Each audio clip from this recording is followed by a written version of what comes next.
Hello everybody. Welcome back. Episode 17 of the Weeb Couch podcast, the pop culture podcast. As always, joining you today, I am Mason, and as always, joining me... It's Dan, the one and only. You know who it is.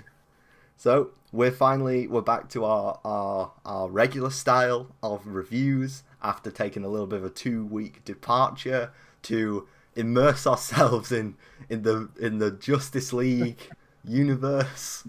We had Joss Whedon's Justice League and we had Zack Snyder's Justice League. Go and check out our commentary tracks on those movies if you haven't already.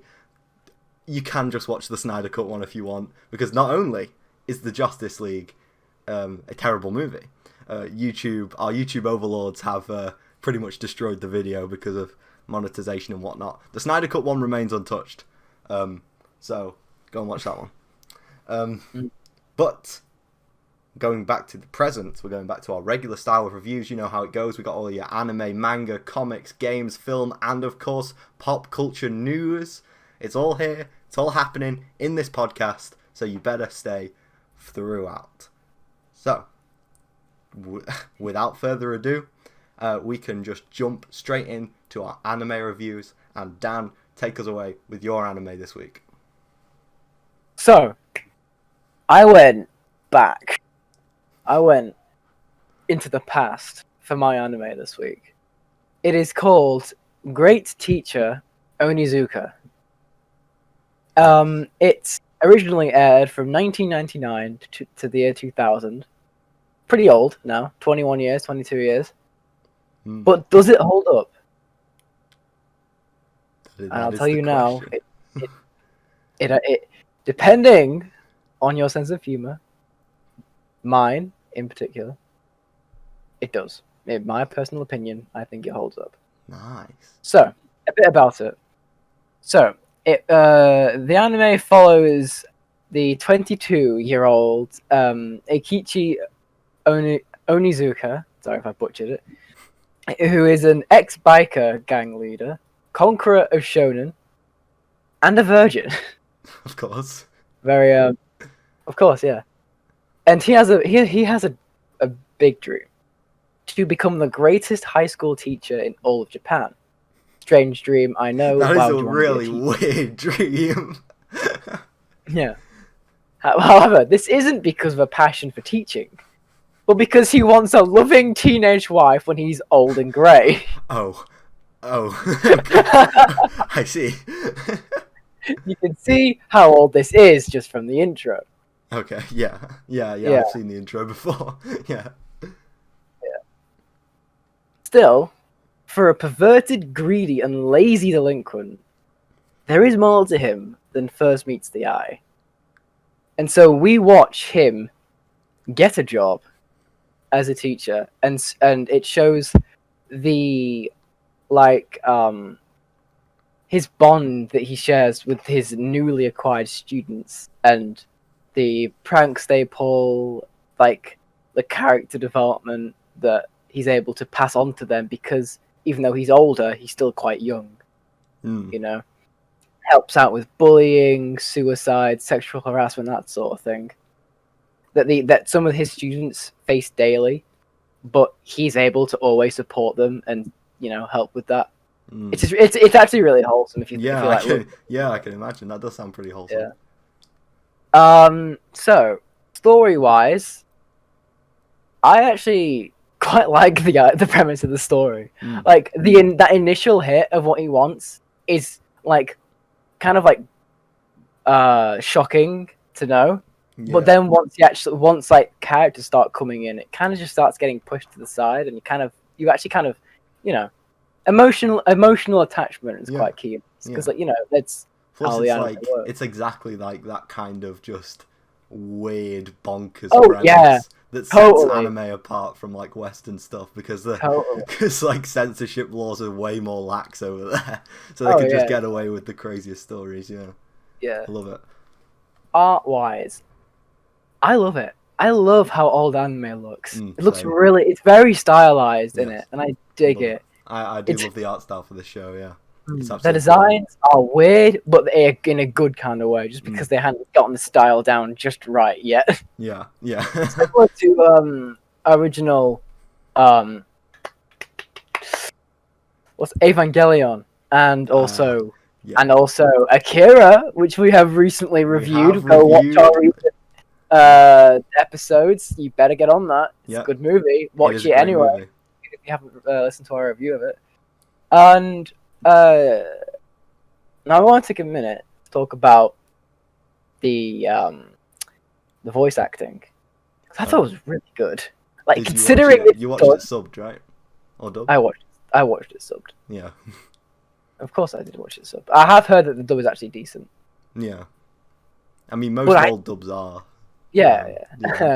We'll get on to ghost stories soon enough. we will review that at some point. it'll have to be a joint project. Yeah, it's like if you watch the sub, it's a fairly mediocre shonen, but then if you watch the dub, it's like a completely different show.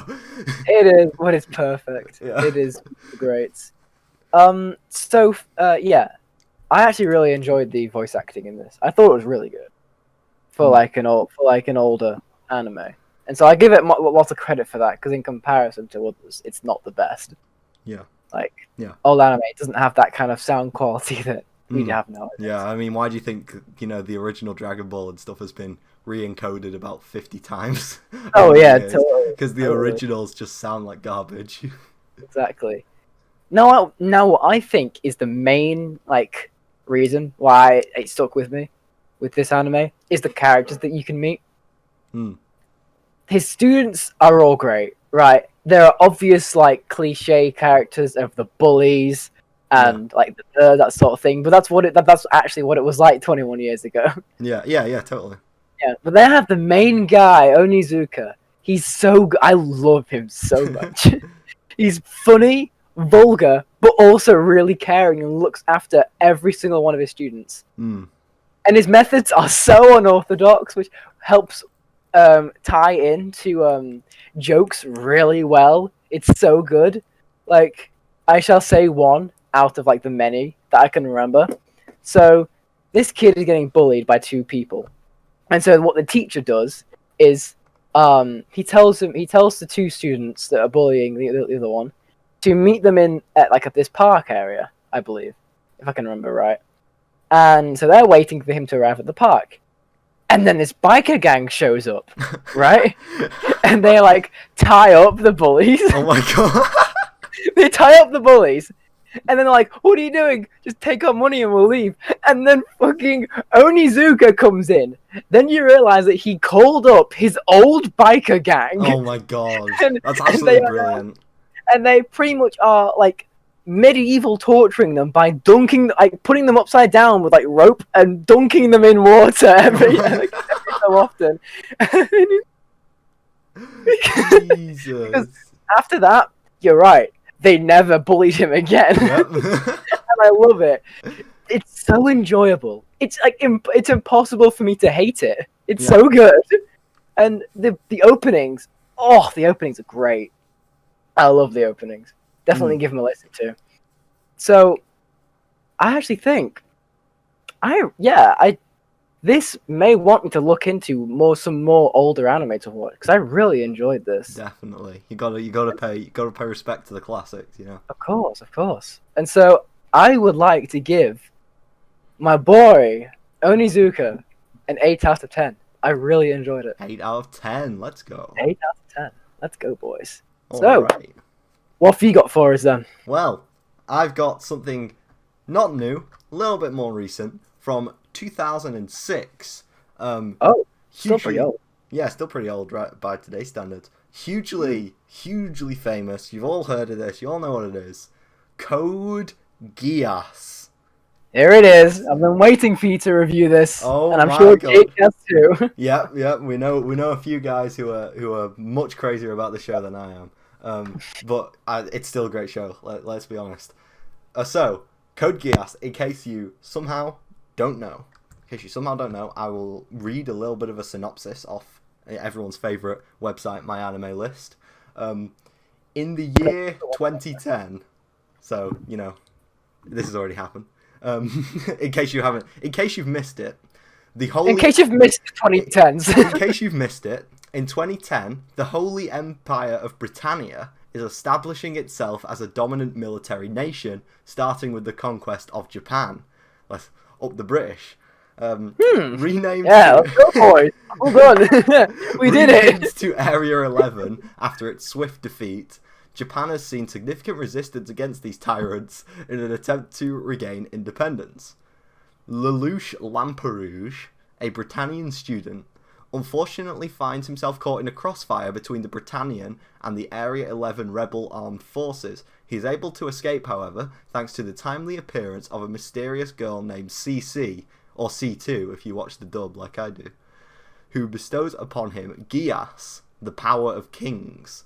Realizing the vast potential of his newfound power of absolute obedience, Lelouch, Lelouch embarks upon a perilous journey as the masked vigilante known as Zero, leading a merciless onslaught against Britannia in order to get revenge once and for all. So, very political. This show is made by Studio Clamp, who is not made by Studio Clamp. I don't know why I said that. Is made by Studio Sunrise. I just got Studio Clamp on the brain. Studio Sunrise, who are best known for creating Cowboy Bebop and the Mobile Suit Gundam franchise, and you can see flavors of Gundam in the show, obviously, because it is a mecha anime. Yeah, I wouldn't be reviewing it if it wasn't mecha. I love me some robots. And yep, so basically this entire huge political conflict between the Japanese and the English is fought using big mechs, because why not? It's the year 2010. I mean, we've obviously got giant mech robots lying around in 2010. Of course. And just right off the bat, mech designs, absolutely top tier. Absolutely top tier. I think when I talked about Shin Getter Robo a while ago on the podcast, I did mention the mechs in Code Geass and how good they were. They are amazing. Each one, like, you have like tiers of the mechs. You're like, there's levels to the mechs. You got the basic mechs that all look the same and they just have like a gun. And then you've got like the lieutenant mechs, which have like special weapons. And then you've got the main character mechs, which all have like different powers. So like, and Lelouch's mech, which is the main mech, is everyone's favourite because it is the permanently T-posing mech that can't move its arms. So it's like it's in a permanent T-pose, and it shoots lasers out of its nipples. It's absolutely beautiful. It's a beautiful design.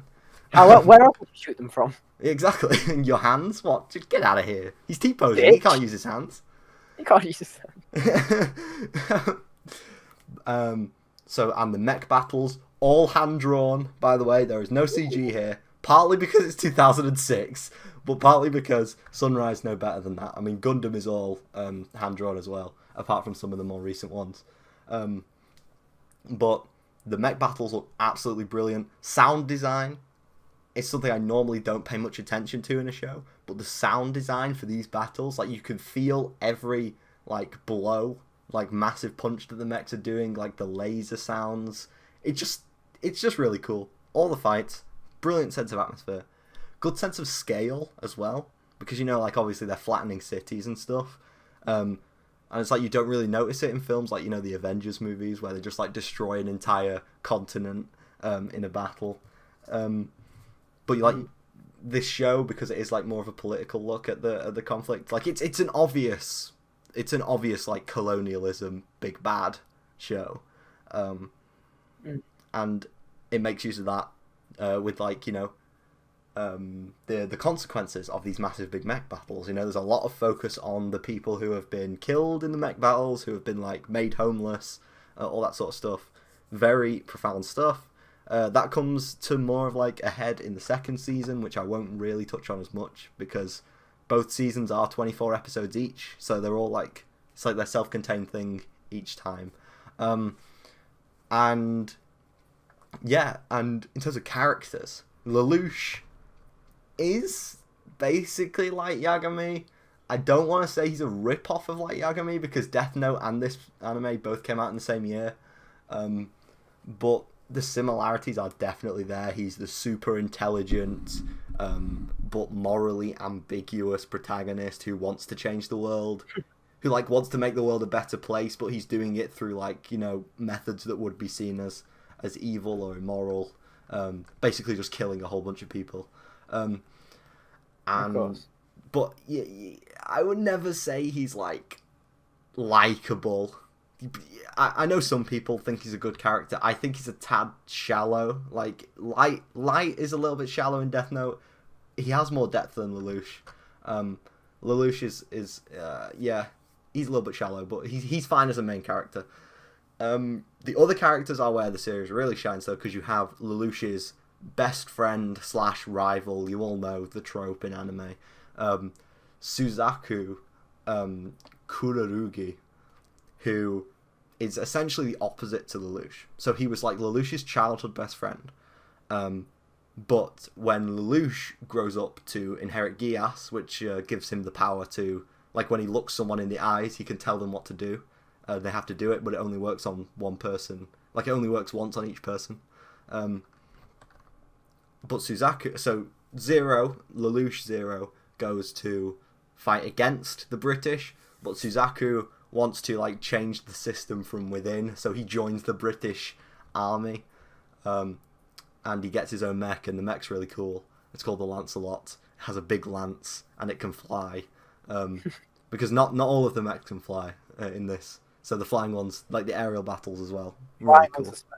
Yeah, the flying ones are special. I think it's only Lelouch and Suzaku, and then a little bit into the second season you get Callan's mech. Callan is one of the several love interests, because this is also a softcore harem anime at some points. So like because Lelouch is like 17 or 16 or whatnot, he's still in school, and there's like a bunch of classmates who are all in love with him, obviously because he's so perfect, and you know he plays games with their emotions and stuff, similar to how Light does in Death Note, where he goes on all those dates with like 10 women. As you do. As you do, because he's just so attractive. He's got the main character syndrome. And C2 is like this emotionless sort of quote unquote robot girl, I suppose you could say. You know, again, you know the trope, sort of the cold, unfeeling assistant to the protagonist who's like, I guess she's a tsundere, but she doesn't actually like romantically feel anything to Lelouch, but you know she's friends with him. She's friends. And in terms of villains, good villains. I won't spoil any of the villains because most of the villains are like twist villains, and the twists are actually really good. So I won't spoil all of them. Just if you watch the show, look out for Jeremiah. Absolute top tier villain. He's great. He's got a great voice actor. He's just a big meme. His mech is not a mech. It's just like a big sphere that flies around and shoots lasers. It's a spaceship. It's not a mech. It's just a spaceship. I see. It's great. But yeah, Code Geass. The real strength comes from the characterization. Also, the mech battles are absolutely brilliant. The political side of things, you know, the message of the show, sort of like falls off towards the second half of Series 1. It sort of becomes more about the mech battles as like it goes on, which I'm not sad about, but I would have liked to see a little bit more development from Lelouch, because he, like I said, he sort of just stays in the same place constantly throughout the show. But yeah, Code Geass, still a great show. It's still very much worth your time. I would say that the second season is better, but I'll either touch on that in a later episode, or I'll talk about that some other time. But Code Geass season 1, at the moment, I would give it a 7 out of 10. 7 out of 10. Nice. Yes. So that does it for the anime segment of the podcast, and we're going to move straight on to the manga segment. And I'll just keep going with my manga, which is a video game adaptation Uh, Ah. Ah. my manga is The Legend of Zelda Twilight Princess, the manga version. So this was released in 2016. This was the first issue came out in 2016 to celebrate the 10th anniversary of the game's release in 2006. So I'm sure, like, Twilight Princess among Zelda fans is not immensely well liked. Yeah, I mean, it's liked more than Skyward Sword. It's Let's just say definitely that. liked more than Skyward Sword, but I But think we- I just think the Wii Zelda games are not like looked upon in the best light. There are just so much. The others are just Yeah. better. They're just better. And so most Zelda fans will be glad to know that the manga is absolutely nothing like the game in the slightest. Hey, is that good or bad? It's good. I don't like. I played the game when it was on the Wii, so like I barely remember the game. But the manga like is good. It's good. It's a good manga. It's good. I like it. No. Main thing is the art. Holy shit. The artwork, the characters in particular, like Link in this manga is the best form, like the best, like from appearance standpoint I've ever seen him. It is absolutely gorgeous. Like I'm just gonna put an image, like you're watching this on YouTube, I'm just gonna put an image in the middle of the screen of Link because you need to see it. It's absolutely beautiful. And the same goes for the other characters. Zelda, like I've always been a fan of the Twilight Princess design of Zelda. I do like the darker hair and like the more like serious tone her costume has. Yeah. Very cool. She looks amazing in this. Also, Midna, I think she's called. Is it Midna? The little imp? Yeah, Midna. I keep getting mixed up between Impa and Midna. But yeah. Sure. Midna looks great as well. You can't really go wrong with Midna. It's kind of a simple design. Yeah, Midna is cool anyway. Yeah, She's actually cool in Twilight Princess anyway. So, yeah, she's a great character. Love her. She's like really snarky and cocky with Link. Yeah. I absolutely love it. So yes, art, got that down. Hyrule looks great as always. Like obviously Breath of the Wild is the best depiction of Hyrule in Zelda. Like we all know this, but the Twilight Princess manga shows Hyrule very well, especially considering it's in black and white. So that takes some skill to be on par with Breath of the Wild in terms of presentation. And story-wise, like I said, nothing like the game. So from what I've read, anyway, like from reviews and stuff, because I barely remember the game whatsoever. But basically, Link is working as a fisherman in this sort of like the rural village, whatever. I forget the name of it. In this random Hyrule village, he's working as like a farmer, fisherman, just you're an all-round village guy. Everyone in the village likes him, stuff like that. But he's only been in this village for 2 years. Like I don't know how old Link is. Like I don't know. They're like quite old, aren't they? Hylians. Like they live for quite a long time. I don't know. Yeah, I believe. Yeah, it's just people. It's pretty much just elves. Yeah. So Link has only been in this village for 2 years, and nobody knows about like his backstory or whatever. Nobody knows where he comes from. So in the first few chapters, I can see people saying it's kind of slow because it is literally just Link, just doing chores around the village. You know, raising the horses and doing that, playing with the kids, stuff like that. Excuse me. But then the next few chapters sort of steps up a little bit, because in the first few chapters, intertwined with these little like slice of life segments, I guess you could call them, is this commentary from Midna about the Twilight world. And the Twilight world is essentially just like a mirror version of Earth, if you're one of the 3 people on Earth who have played the bad Spyro DS game. You know what I'm talking about. So yeah, it's just a dark reflection of our Earth, where all the people are just like monsters and stuff. And Midna is a princess of this world in the same sort of way that Zelda is the princess of Hyrule. And she gets like she gets like cut down or like not slain obviously, but she gets like knocked out, and she gets her throne taken from her by this new mysterious King of Twilight. No one knows who he is because he wears like a big hood and you can't see his face. But if you played the game, you know it's at the end he just takes his hood off and it's Ganondorf. But surprise, surprise. Yeah, and you know, and this guy, this new mysterious antagonist, wages war on the world of light, which is our world, and he like opens a big portal and he sends like loads of monsters through the portal into our world, including, I believe he is called King something. It's like King Bulbin or something, who is an absolutely cool as hell guy. He's a big fat demon guy. He rides on this big horse bull thing. You will know him if you play Smash. He's the hazard in the bridge stage. He like runs across. He's brilliant.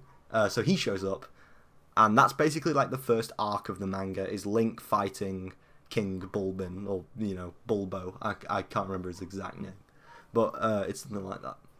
And that's like my first big gripe with the manga is the fight scenes. Like, I know it's hard to do fighting in manga, which is why I prefer to watch the anime versions of stuff like Dragon Ball. Like, it's hard to do like fluid motions in manga and make it look convincing. Yeah. But yeah, the fights in Twilight Princess just seem a little bit slow, and like you can like there's like multiple panels depicting one sword swing, and it's like, okay, that's cool, I guess. But yeah. Then it obviously no fault of the artist. Like, as I said, the art's great. It's just the fact that it's a manga rather than a moving thing. I do think there could be a little bit more variety in the fights though, because obviously Link has an absolute toolbox of weapons at his disposal, but he only uses a sword for most of the manga, whereas he has like bombs and bows and stuff like that. So Link defeats whatever his name is, King Bulbo, and the portal opens again. But as King Bulbo is going back through the portal, he gets one of Link's friends from the village. Like, I suppose you could say it's a love interest. Like, she's in love with Link, but obviously Link is too naive and innocent to realise it. And he drags her through the portal, and the portal shuts. So Link is all sad. He's like, oh no, how am I gonna get her back? So that's where the second arc starts. The second arc starts with Link dying. He's killed, and he comes back to life in the Twilight world. But there's a difference. He is now a wolf that can speak. So I won't go any further than that, apart from Link getting to the Twilight world, partly because of spoilers, and if you want the story, just watch like a walkthrough of the game, and partly because the manga is ongoing. So there are 28 chapters available in English right now. There are more. There's like 36 in Japanese right now.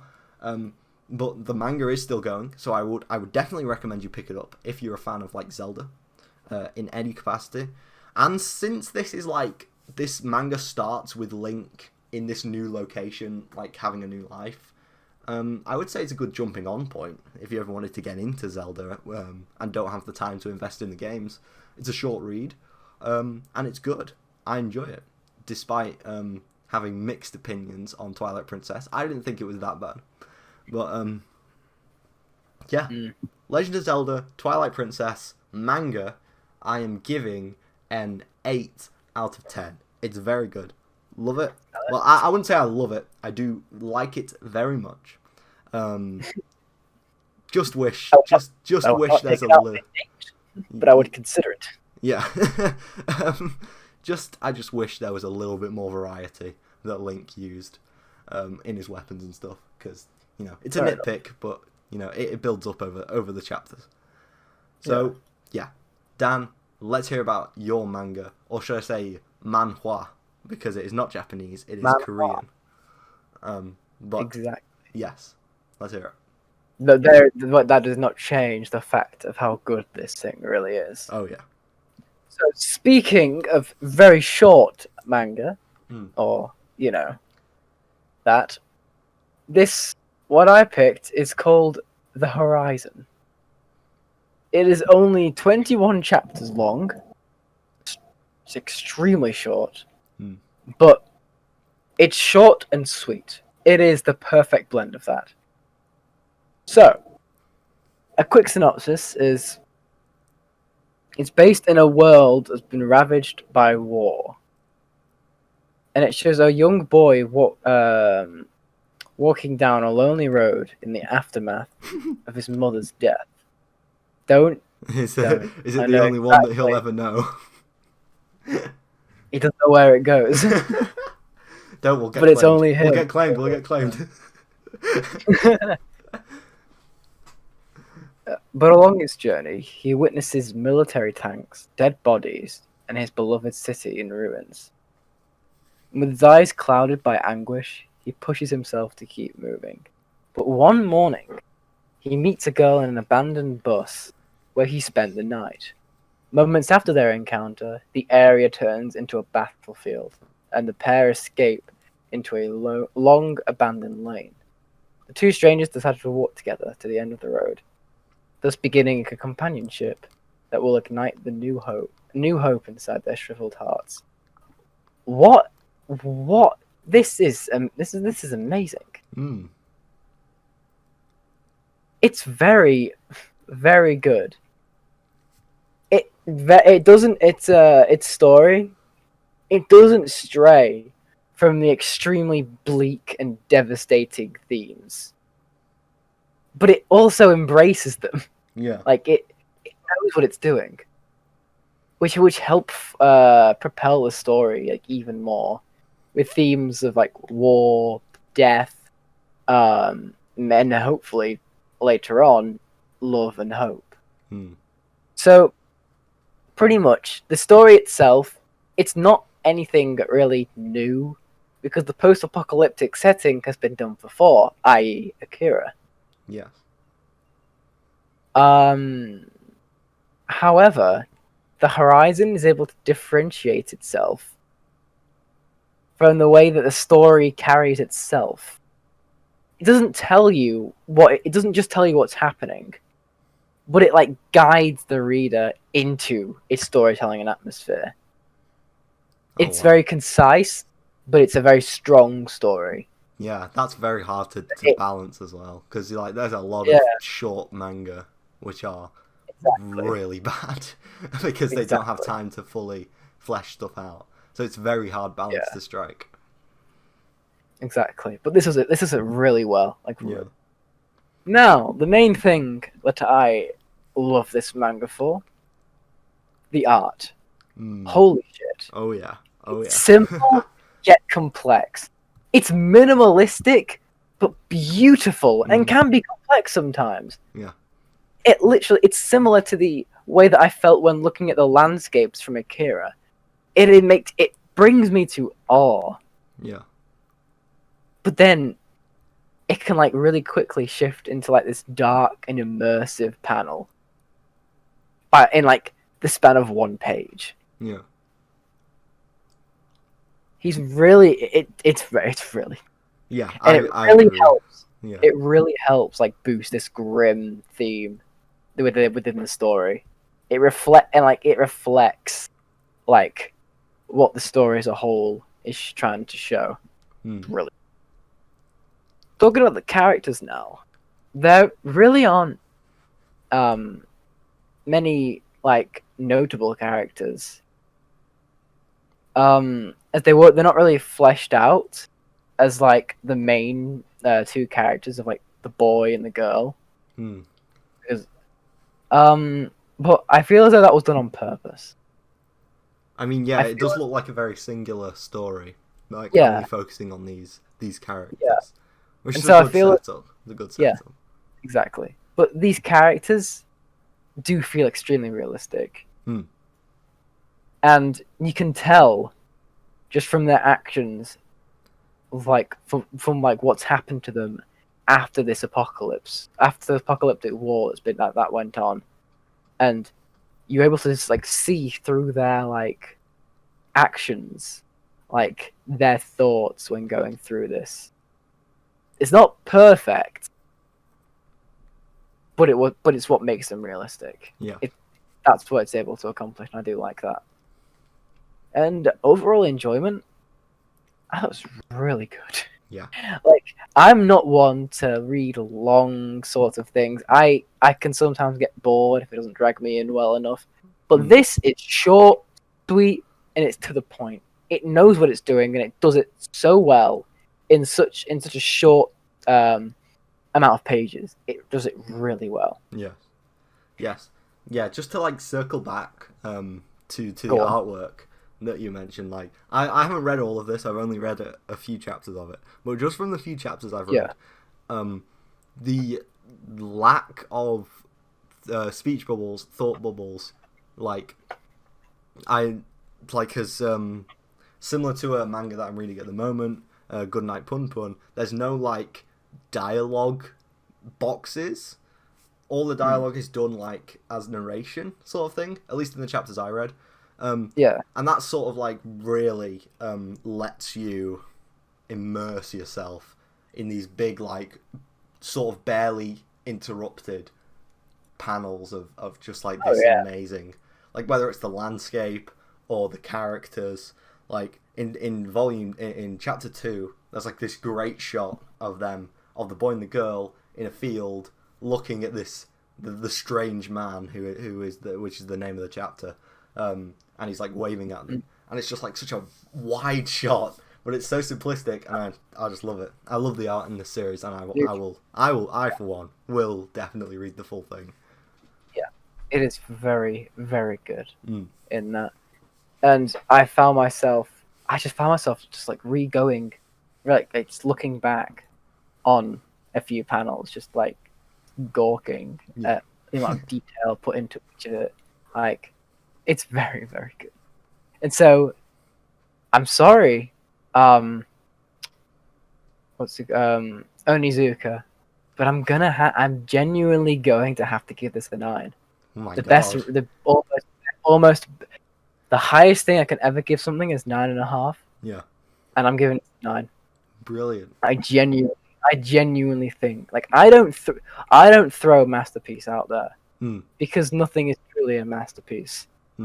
But like my opinion on Monogatari, it is I think from what it does and how well it does it, I think this is the closest I've seen a masterpiece become. Yes. And because of that, I'm gonna give it a 9. Absolutely. Very good read. Highly recommend giving it a quick read. It's so quick. Yeah, we should probably have a little bit more manhwa on this podcast, because there is like, because obviously Japanese manga gets all the attention, but there are some really like underrated Korean mangakas out there right now. Like for example, Tower of God. You know, say what you want about the anime, but the manga is absolutely breathtaking. That is a Korean webtoon. Same with God of High School as well. Just an anime that I loved, manga that I love even more. There's just we need to cover more. I really like that. Yeah, love it. All right. Okay then. So what's next? Yeah, we are moving on to our Western comics, and I am gonna start with a classic, an absolute classic from the 90s, from the legendary Frank Miller, who wrote Sin City, who had a hand in writing Watchmen, who wrote V for Vendetta. He's absolute madman. That is Batman: The Dark Knight Returns. My favorite Batman comic. Wow. Don't say that lightly. Don't say that lightly, because I've read a lot of Batman comics. Yeah. My favorite Batman comic, because of what it does to Batman as a person. So, short plot rundown. I can pretty much recite this, because this is like, for this week, this is like the 8th time I've read the book. So, it takes place in Gotham, obviously, a couple of decades, like in the future. So, it's a decade or so after Batman has retired and he's hung up his cape, and Batman is like old now. You know, he's in his 60s. Oh jeez. He's in his 60s. He's quite portly. He's got grey hair. He's got a bit of a beard. Alfred better be still alive. I swear Alfred to is God. alive. Alfred is absolutely ancient. Oh, I love it. My God. Yeah, God. yeah. Alfred is very, very old, and since Batman has gone from the world, Gotham has become more and more, you know, crime infested, and in particular this gang, this like street gang called the Mutant. They're called the Mutant Gang, and they wear like Cyclops visors. Like not a non too subtle jab at the X-Men there, because in the 90s the rivalry between Marvel and DC was like at a massive height. Totally. And so the Mutant Gang essentially run Gotham City at this point. You know, they rough people up, take money, they kill people who get out of line, stuff like that. And they're all just like, there's no organization to them. Like, they're all just like random kids who have just picked up a visor and have just started causing mayhem. So Bruce Wayne is like, I'm not having this anymore. Not having this. This is after he's like on a walk and he goes to Crime Alley, which is obviously where his parents were killed, and he goes there because it's like the anniversary of their death. So he goes there to pay his respects, and while he's like kneeling there, some mutants come up and they like try to rob him. They like try to mug him. And obviously he gets very angry because of where it is, and he like beats them all up, and he's like, "Damn, I still got it," basically. So then the Dark Knight returns. We get Old Man Batman. I absolutely love it. I love it. Does he kill? So much. Does he what? Does he kill? He does kill. We will get to that. Oh my God. We'll get to that. In the beginning, he doesn't. Right? In the beginning, he doesn't, because, you know, his one rule: no killing. You know how Batman operates. It's stupid. But he comes back, and there is sort of a dual narrative that goes on between like the first bit of the book, which focuses on Batman, you know, like getting his skills back, and he like starts off taking on like relatively low members of the mutant gang to like, you know, break himself in, and it also follows the narrative of Robin, but this is not, you know, any of the Robins that we know from the comics. This is a new Robin. It's a kid called Kathy, and she's sort of the same as Bruce, except for the fact she's like 15. But she's sort of the same as Bruce, where she's like, you know, I can't stand by anymore. This city is pretty much destroyed by this gang. So she buys a like fancy dress, like Robin costume, like a really low quality, cheap Robin costume, and puts it on.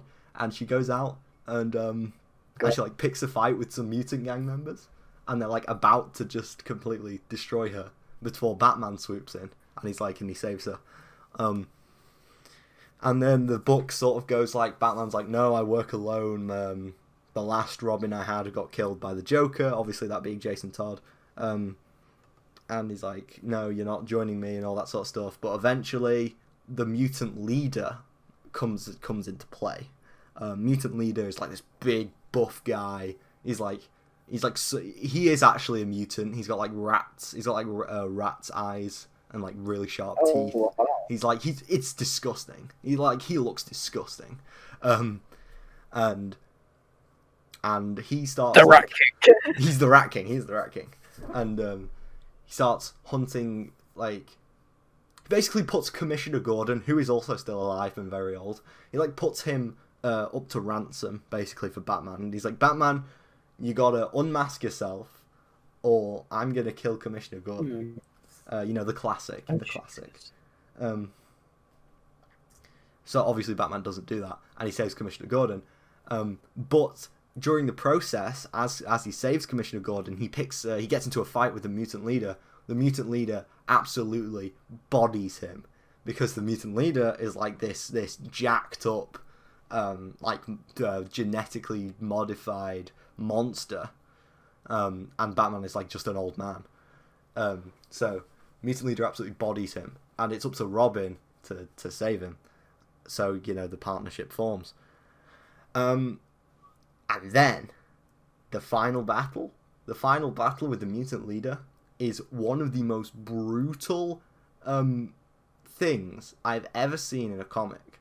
Like, I don't know off the top of my head who does the artwork for The Dark Knight Returns, but the art is absolutely gorgeous. Now, this doesn't just go for the fights.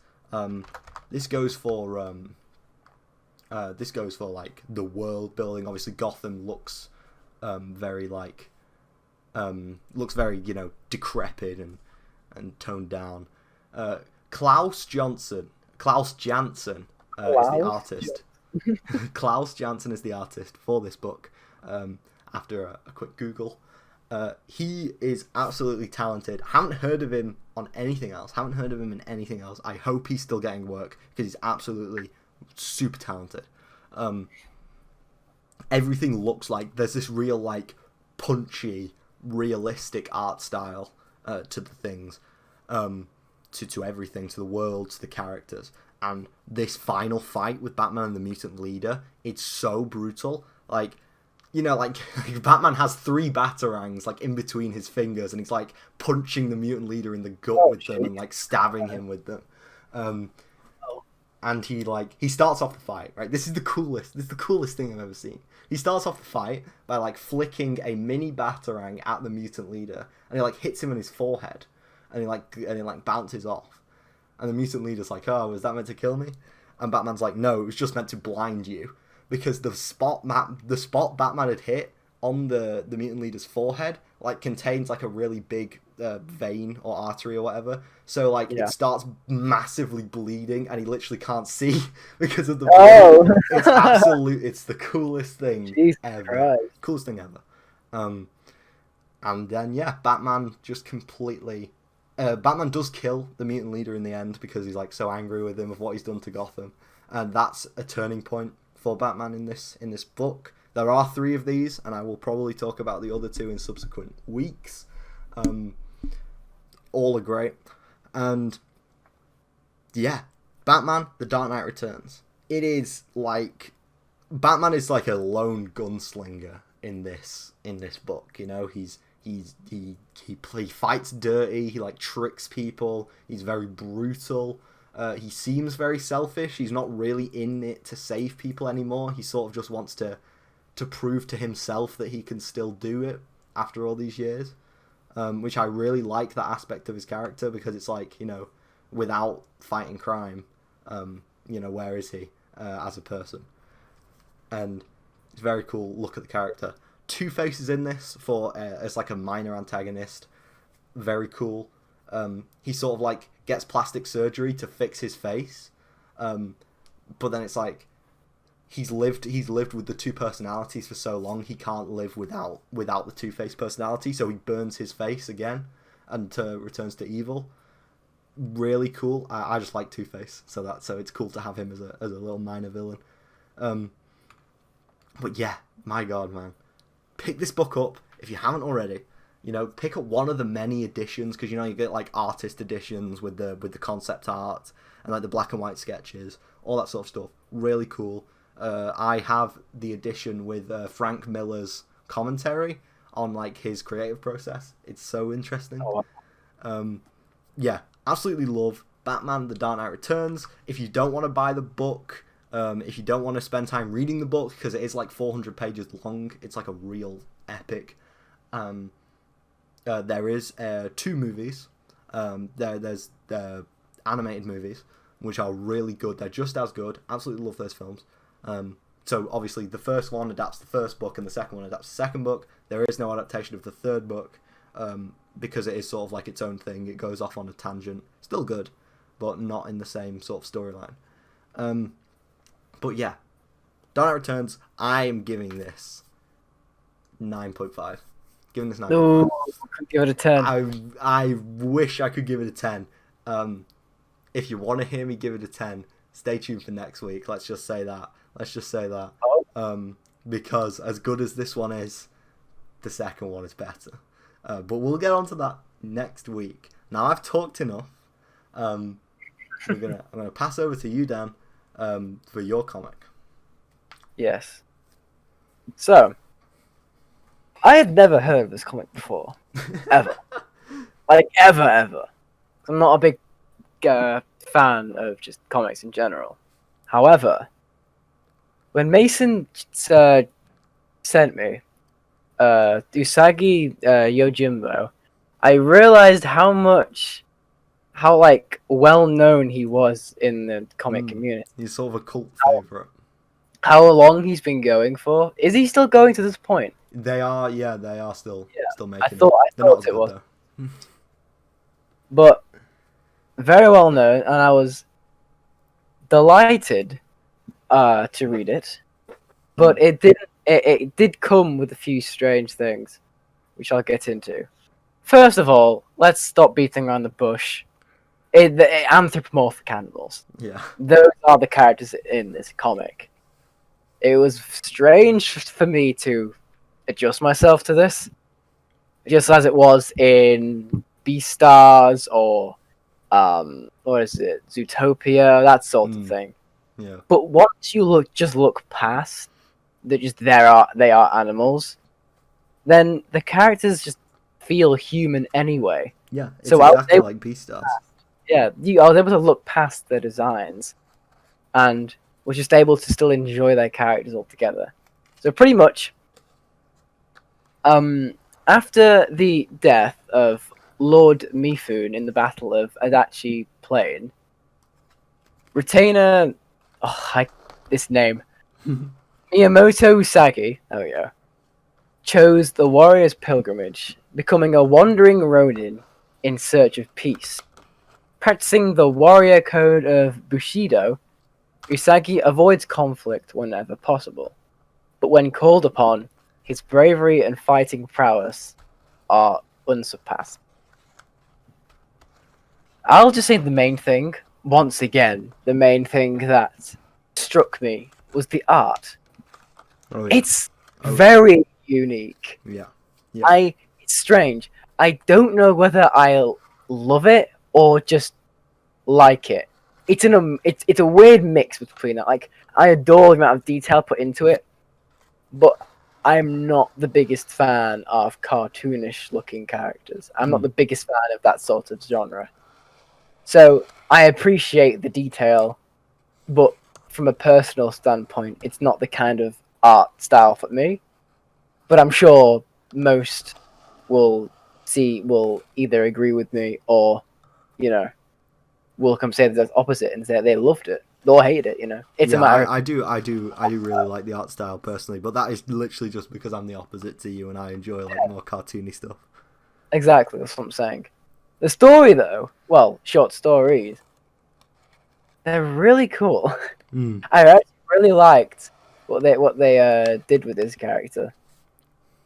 Like, they pretty much they just shows his travels and adventures, and they're so unique. I actually really like it, and I've heard that some of them actually show parallel to some Japanese fables. Yes, there are a few that are based off Japanese folklore, which I always like because I'm interested in that sort of stuff. And it's actually well researched as well, because it actually goes in depth with old Japanese military, and actually, for the first time, me reading the word Ronin and properly understanding what it means. Yes. Like, I knew a gist of what it actually was, but now I fully understand what a Ronin is. I mean, for me, it was Scooby-Doo and the Samurai Sword, but Yeah, to each their own. In God. Yeah, I can see the appeal. All I can say is I can see the appeal in this. I wasn't the biggest fan initially, but it was coming on to me as I was reading. I did enjoy it after I finished the first volume. I believe there are 3. I don't know if it's a 4th. I can't remember. There are 4. There are 4 collected editions. Obviously, the series is quite long running, but there are 4 like main big books of it. Yeah. Yeah. That you I can read the first one, and to be honest, if I have time, I could see myself going back and trying the others. I could see myself doing that. Just like the story, it will pull you in, seriously, and you will love the characters. All of like the characters that he's created, they're so cool. They are actually really cool. Yeah. It's like one example, just god names, Tomo Ami, I believe her name is. Yep. She's really cool. She's like she's like Usagi's like almost equal in fighting. It's so cool to watch. But yeah, I just really enjoyed this. It wasn't like this big, deep, depressive thing like the Horizon was. Yeah. But when there was like conflict, it wasn't. It kept its like cartoonish style, because by like just the fights just not being graphic at all. Yeah. They just like, and I don't know whether I don't know whether I like that or not. I'm once again I'm stuck. I like it, but I don't. It's really strange to me. It's the first I've read something like this. Yeah, exactly. I was literally about to say it's super unique. Yeah. And I would say it takes a little bit of getting used to. But I adore uniqueness. I do like when things do that. Yeah. And so because of that, even with my like many confusions with like whether I like it thoroughly or not, I'm still gonna give this a good 7. I still really enjoyed this no matter what. I think I'd agree with you. Yeah.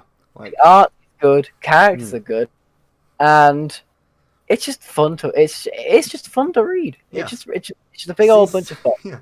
Just seems to be a trend of anthropomorphic animals. Of course. To use to address wider issues, I guess. Like Beastars is like the meat industry or the human trafficking industry, depending on how you look at it. Just a bit of a dash of class. Yeah. Culture, clash of cultures, and class thrown in there for spice. And then you've got Mouse, MAUS. I have heard of that, actually. Mouse uses anthropomorphic mice to sort of demonstrate the horrors of World War II. So that's a fun read. Wasn't it in the library, I believe? It was in our school library. Yeah, I don't know how it ended up there because I've read that book and that is not. It's not for kids. Gosh. But yeah, definitely. If you have some time, I would say try it at least. At least try it for me. Yeah, because like you say, there are a number of like short stories. So you can read like a few arcs, see if you like it. Yeah, very cool. 7 out of 10. I'd probably agree with you. Yeah. So, with that, I think we can move on to our video games. We've got 2 good ones, I think, this week. We've got 2 good ones. Yes. 2 good ones. I know mine is. I don't think I've played yours much. Yeah. I've started. Yes, I've played a lot of mine. So mine is the good half, the good part of Nintendo's 35th anniversary of Mario celebration. Obviously, the bad part being the $60 port collection and the limited time stolen battle royale mode. But this is the good part, and my game is Super Mario. Sorry, Go on. Boris Johnson for a second. No, but here we have the good part. Okay. Vegan. You ever had a vegan sausage roll? Vegan. Blue passport. Okay. I love them so much. Anyway, continue. This podcast has now just become too political. We're gonna have to pack it in. No, we're cancelled. No. Anyway, my game is Super Mario 3D World plus Bowser's Fury for the Nintendo Switch. So this is a port. Hell yeah! This is a port of the Wii U game Super Mario 3D World with updated graphics. It now runs at 60 FPS when docked, of course. When docked, of course. And of course, it has the added campaign, which I have not finished. Bowser's Fury. It has a new campaign, new content. It's like I would say it's about 3 hours worth of content, 2 hours if you're good at the game, which I'm not. But yeah. So basically, it's a Mario game, but it's 3D. Come on, what's not to like it? You know, everyone loves New Super Mario Bros. Wii. Everyone loves that game. All right, it's a great game. It is a good game. Not my favorite Mario game, but it's still good. Not my favorite either. But this is a kind of spiritual successor to that game. But in 3D. So obviously you've got the camera controls, you've got the new ways to solve puzzles kind of thing. You know, like you can get stars by going around the back of the map and like going in secret bits. That was like the main selling point. yeah, exactly. And I do love how that opens up the levels because, you know, as much as I do love Mario, the platforming Mario games, you know, obviously you've got different ones like Sunshine and 64, which are all their own kind of genre. Which are my personal favorites in the Mario series. Yeah, I do love a bit of Sunshine, definitely. But this like completely, like for a platforming Mario game, this completely changes the game. This was the main inspiration for Mario Odyssey, which is a great game in its own right, and which you should definitely play. This was like the precursor when it came out on the Wii U. Obviously, the Wii U is widely criticized. I like it. All right, I think it's good. Shut up. It's one of 3 people in the entire world. It's ahead of its time. Who like this game is. Yeah, this game is definitely ahead of its time. But now it's sort of come home to the Switch after the success of Mario Odyssey, Mario 3D World. It feels like it should have always been a Switch game. You know what I mean? Yeah. And I do love that. So basically, you know how it goes. There's 8 worlds. Each world is like a different sort of theme. You know, you start with the plains. You go to the desert, the ice world, the jungle world. Yeah, everyone knows how the Mario worlds work. Except in the world map in this game, you can like free roam the world map, and there's like secrets that you can find within the map, which I find find that really cool. That's a really good addition to like just menus. Well, that's the thing. Like menus shouldn't just be move to the next level. They shouldn't just be like a hub world. They should be a hub world. You should be able to do shit. It's literally a hub I love world. that. I do like how they added that. Yeah. Yes, I do love that. You get like there are like new things that have been introduced. Oh, pardon me, in this game, like slot machines where you can get items from. Of course, you got your toad houses, and then you get like challenges. You go into the challenge prisms. Which I don't know if that's what they're called. That's what I'm calling them. The challenge prisms, where you have to defeat a certain amount of enemies in a certain amount of time to get like a good power up. I do like that.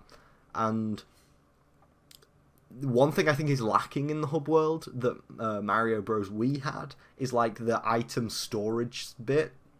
You know, like where you could press 1 on the Wii remote and you could like power up your character without going to the level. Yeah. They do away with that in 3D World, which is like a bit like, why? you know, it's not that hard of a mechanic to implement. You know, I guess they just got bored of it. But I thought that was a really cool mechanic in Wii, and it's a shame that it's not in this. But anyway, that doesn't take away from the amazing like gameplay loop of the game. Obviously, doing the platforming segments. Each level is absolutely brilliantly designed. This even in playing in handheld mode, like in 720p, 30 FPS, like worse looking than a DS. Like even in that mode, this game looks brilliant. And when you play it on the TV, it looks absolutely stunning. There's this thing with the later Mario games, like there's just a shine to everything. Like you play Odyssey, like everything is glowing. You know, everything jumps out at you. It's all vibrant. I love it. Every strand of Mario's hair is rendered. I love it. Absolutely adore it. And if you run through the levels a few times, to get all the stars and stuff, which I have done on a few of the levels, like it's so satisfying just blitzing through the level as Cat Mario. Cat Mario being the unique power up for this game. So you can run really fast. You can do like this pounce attack. You can climb up walls, which is very helpful for speedrunning. Oh yeah. Yeah, it's just really fun to tear through the levels. Another thing you could do, which I think you could do in Wii, can't exactly remember. Once again, it's been a while. Is you could just drop other characters in and out whenever you want, like in mid-level. And it's the same. It's the same characters. You got. Well, it's not the same characters as in Wii because you've got Mario, Luigi, and Toad. Mario, Luigi, and Toad. But instead of the other Toad, instead of the yellow Toad, you get Peach. Who plays Peach now? Yeah, Piss Toad. You don't get Piss Toads anymore. You get Peach. And it's cool how each character has like a passive as well. They have like an ability. So yeah. Luigi jumps higher, I believe, because he's taller. Peach has. He's got less friction. Yeah, that's true. Which is really annoying. And Peach has like a float jump, that you like a slow fall type thing. I don't know what Toad. To be honest, I haven't played Toad in this game. I think Toad is the fastest. Yeah, and Mario is the all-rounder. Yeah. Are you going to tell everybody the? Well, I would say secret character, but the character you get later on. Well, the character that are you talking about? The character you get in Bowser's Fury?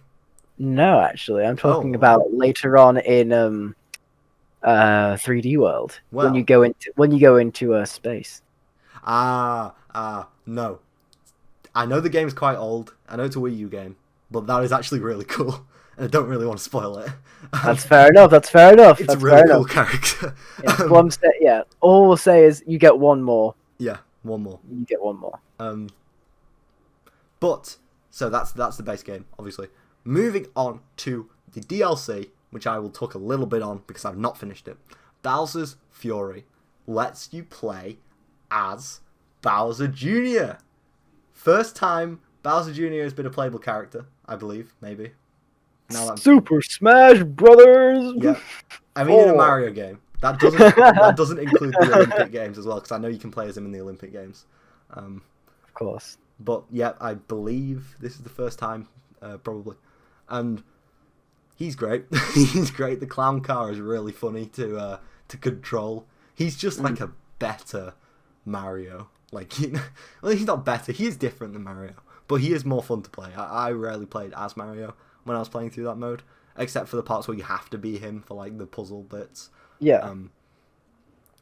So, yeah, Fury Bowser as well, which is the new form of Bowser, the really massive, like fire-breathing black one. Looks sick. Absolutely love that. Yeah.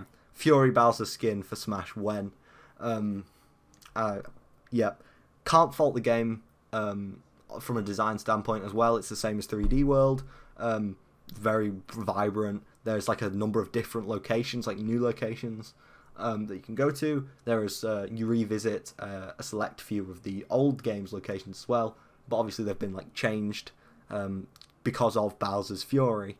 Again, I won't really spoil any of the story content of that because it's the game is still quite new. And you should. It's like a month old, I believe, and you should definitely go and play it. Yeah. And yeah, Mario 3D World plus Bowser's Fury.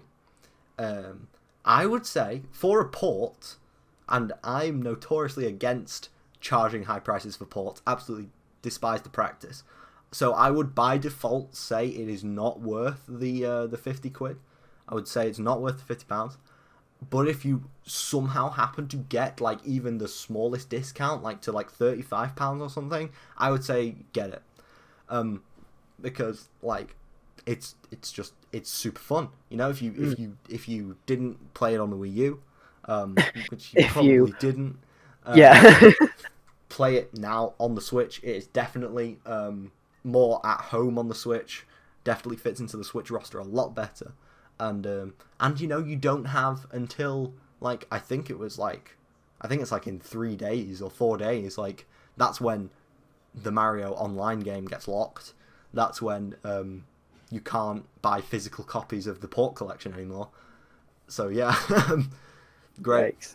But yes, Mario 3D World, very good. I'm gonna give it an 8 out of 10.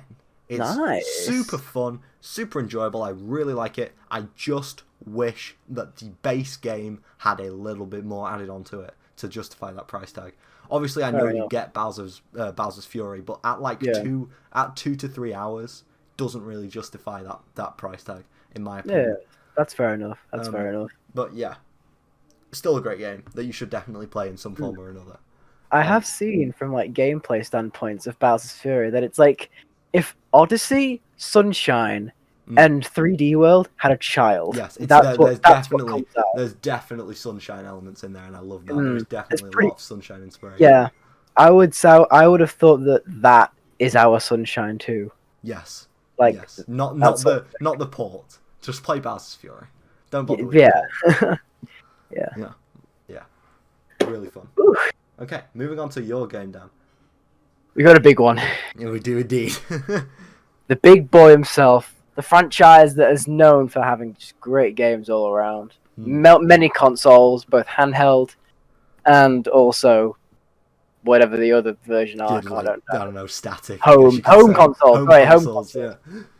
I give you Monster Hunter World and its DLC Iceborne. Yes. What an amazing game. A game that I can actually say the price tag is worth it based on the amount of shit you get. And a game that I totally know everything about, and I totally did not look at like 3 YouTube videos prior to recording. It's got a very specific kind of audience who either like it or you just don't because of the genre it's in. So, I'll give you the main gist of the story, but the story's not really where you go. But so, for the base game, Monster Hunter World, your OC, you get to create your own OC. Let's go. Does it have the penis customization though? Unfortunately not. 0 out of 10. Your character is getting transported from I believe an old Monster Hunter game to this new place called the New World, which is like this new discovered island by the Monster Hunter people, and they're sending out hunters to go there and see what's there, pretty much. And long story short, shit goes down. This behemoth of a monster, half the size of the island, called Zora Magdaros, has awakened, and it's moving its way towards the island, going to rest there probably. But doing that will cause the entire island to be sunk and just kill everyone. So your main job throughout scattered missions is to discover these new monsters, both new for Monster Hunter World and actually some previous monsters from the past games that have made it in, such as Diablos, who is a very well known within the older games. That, along with either capturing them or killing them, but there is a reason to killing them because there is actually overpopulation of the monsters. Therefore, killing them is good. I see. So actually, it's fine. You don't have to worry about Peter coming on your ass because it's helping with overpopulation of the monsters and actually them destroying the ecosystem. So you're doing the island a favor.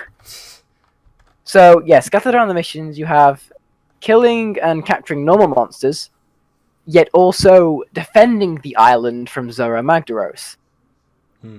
I like the worst kinds of missions. That is like the worst kinds of missions. Is like the tower defense kind of missions. Very slow. Like the normal missions are amazing. Just like fighting the monsters with, let me try and remember, 12 or 16. I think 12 weapons.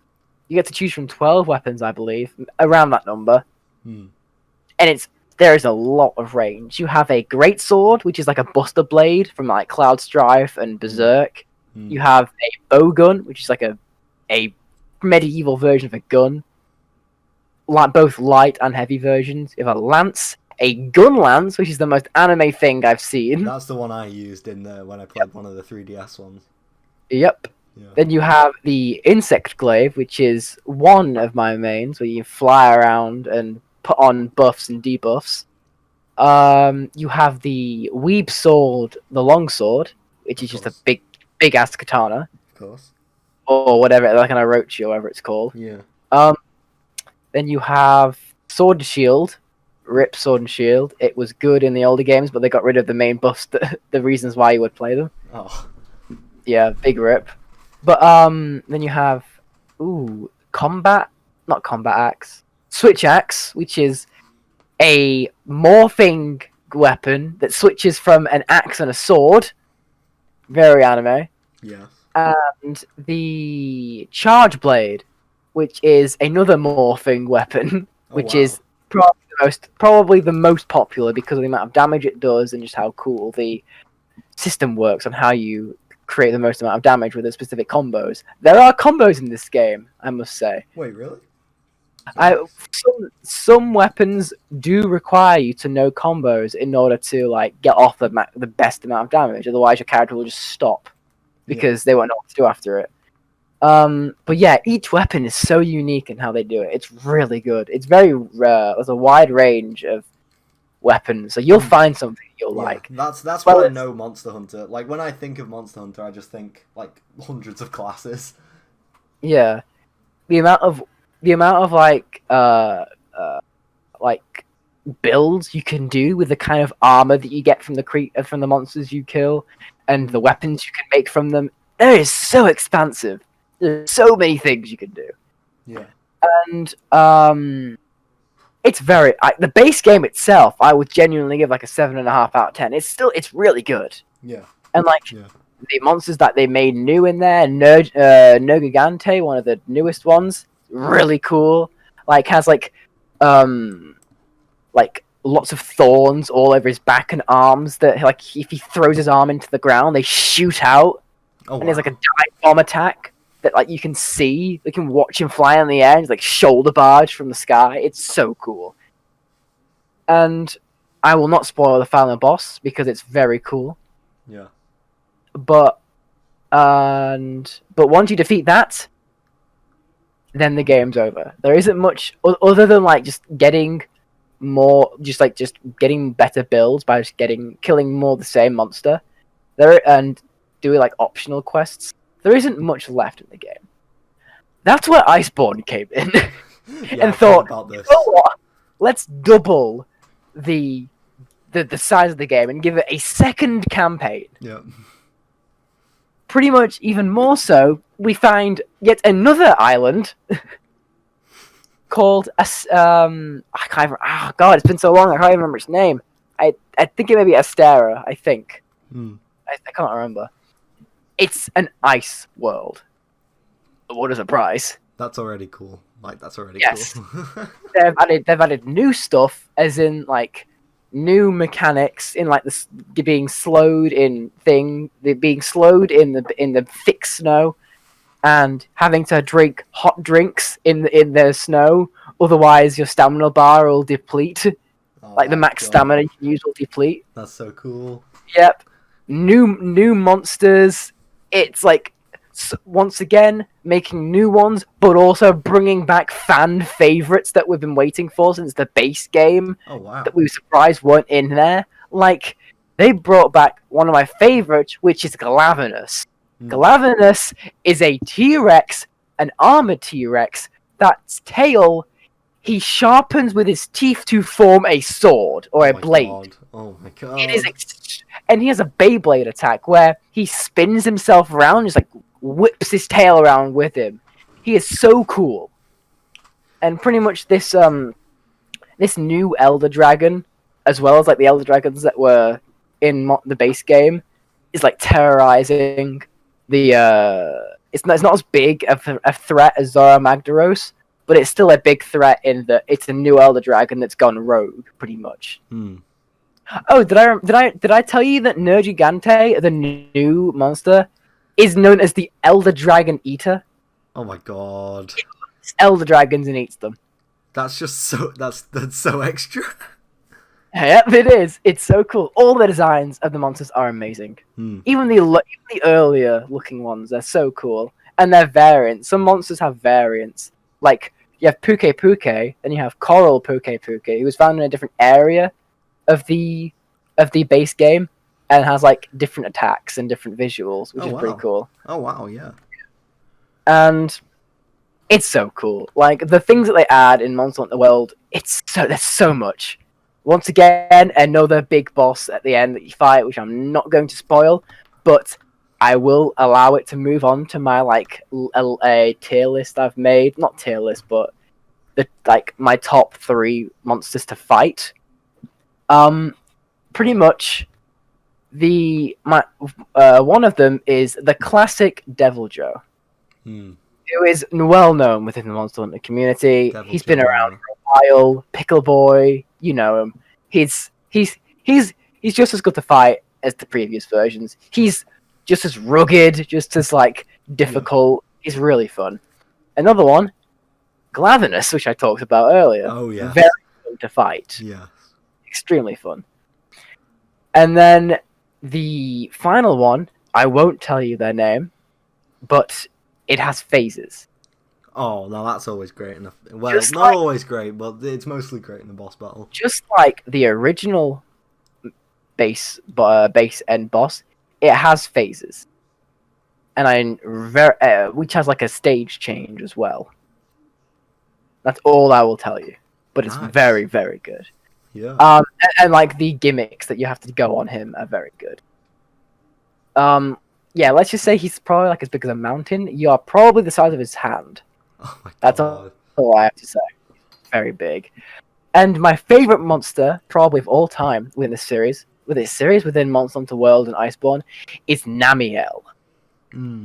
The the semi-aquatic dragon who has gained visuals from jellyfish. His wings are connected to the point of his tail, where the undercarriage of his wings have the fluorescent lighting, whatever it's called, bioluminosity. Yeah. Yes, exactly. It has that, similar to octopus or other forms of deep sea creatures that are done in pitch black. It is such a good design. And it's a great mix of he throws out water attacks and also can throw out electric attacks, which electrify the water on the ground. Very, very, very cool. But best part about Monster Hunter World Iceborne, the free updates. It has free updates. Oh my god. Which also include introducing other monsters. This is a Capcom game. That's unheard of. Such as the big beast of one of the previous games, known as Fatalis. Oh, what?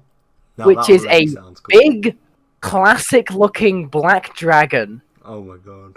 Whose fire breath is so powerful that when he's charging it, you have time to run away and close a door so that you don't get instantly killed by it.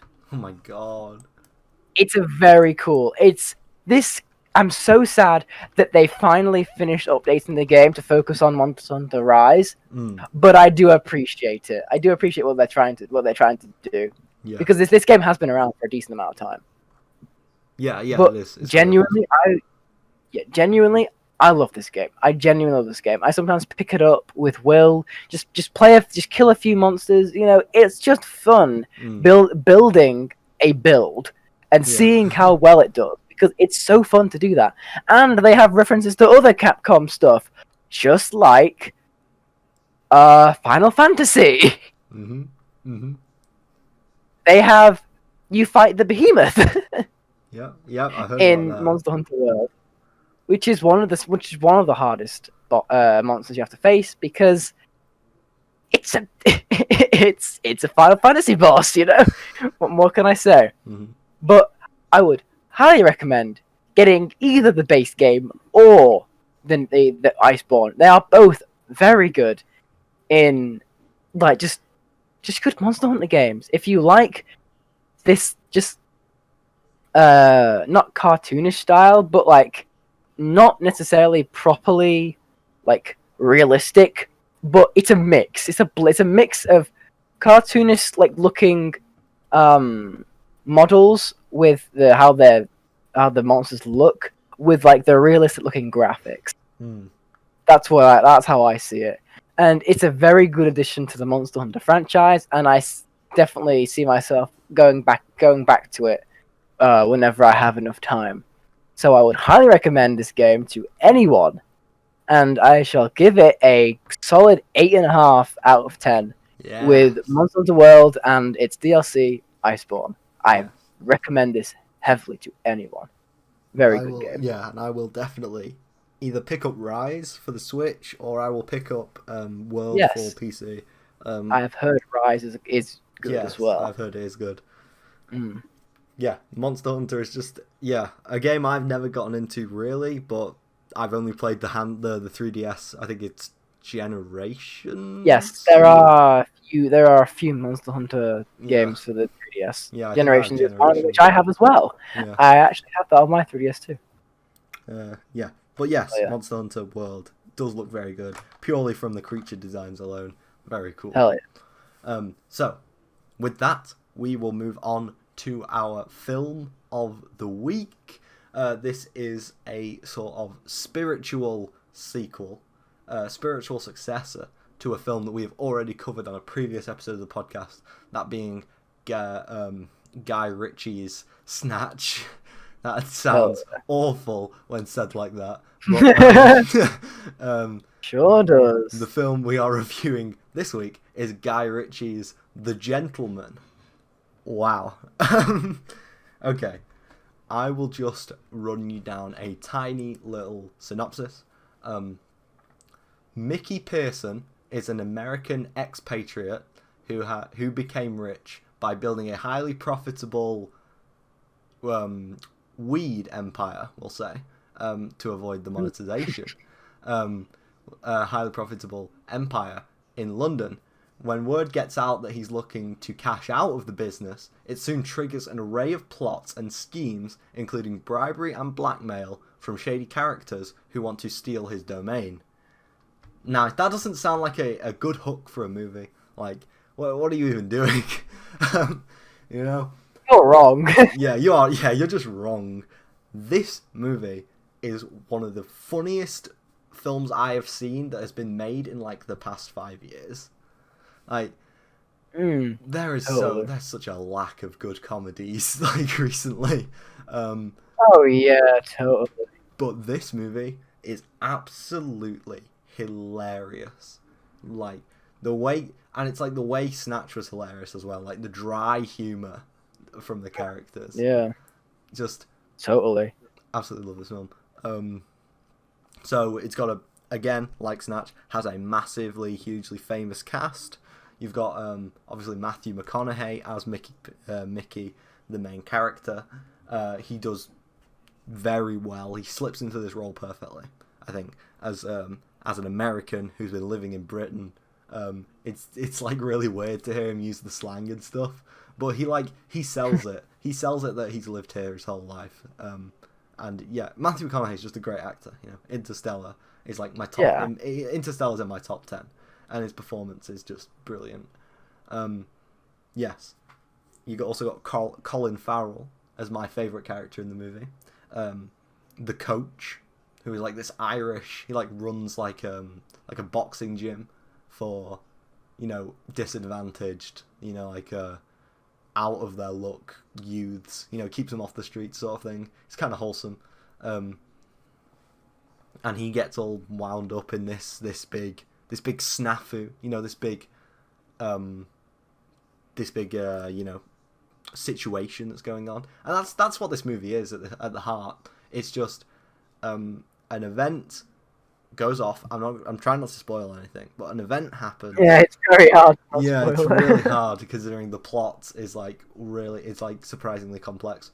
An event happens, and the whole movie is basically all of these characters, all these many characters, all interacting, like reacting to this event and how they react and stuff like that. Obviously, many funny ways. You got like, obviously, because this is about the English, the English drug trade, pretty much. There is a lot of different aspects. You got the Chinese aspect with people like Dry Eye and Lord George, who are, I guess you could say, the villains of the story, the main villains. Well, I mean, there is also a twist villain, which I won't spoil. Yep. That is because I genuinely didn't see it coming. Yeah, one of the coolest twists I've ever seen. Yeah, and the way that Mickey deals with it as well. Oh yeah. Oh, we can't go into any more detail. Yeah. We just watch it for yourself, just to see how cool that is. We got. Oh, I almost completely forgot. We have Hugh Grant. Hugh Grant is basically narrating the entire story, because like he's telling the story. Yeah, everything's already happened. Yeah, exactly. He's like recounting it. Yeah. Well, he is for like the first 3/4, but then like the narrative sort of catches up, and it goes to the. And then the twist pulls in. Yeah, exactly. Yeah. Yeah, Hugh Grant is brilliant. He's like this subtly homoerotic, like flirty news reporter. He's absolutely hilarious. I saw that. I definitely saw that. Absolutely hilarious. Like, it's so weird how Hugh Grant plays that role so well, considering he usually plays like the Chad character, you know, the attractive guy. He like slips into this role so perfectly though. It's great. The direction as well. It's like Guy Ritchie knows he's making like a top tier cinema rather than just like a random popcorn movie. Like the cuts are expertly done. You know, there's like wide swooping cuts. There's like pounding smash cuts. Love the directing in this movie. Guy Ritchie is just a genius behind the camera. I've said it before, say it again. The direction is the only thing I actually enjoyed about the live action Aladdin, because it was somehow, for some reason, directed by Guy Ritchie. Just like, I'm really trying hard not to spoil anything. I'm trying so hard. But just great movie. Great performances all round. Great performances from all of the cast. And with a cast this big, it's really hard to manage. Like, it would be really hard to manage the quality. But you can tell that every single actor loves being in this movie. You can tell every single actor enjoys their lines. They all bring a unique flavour to the lines. And, yeah, I mean, there's really not much else to say without talking about the plot, which then will lead into spoilers and such, because you should definitely watch this movie.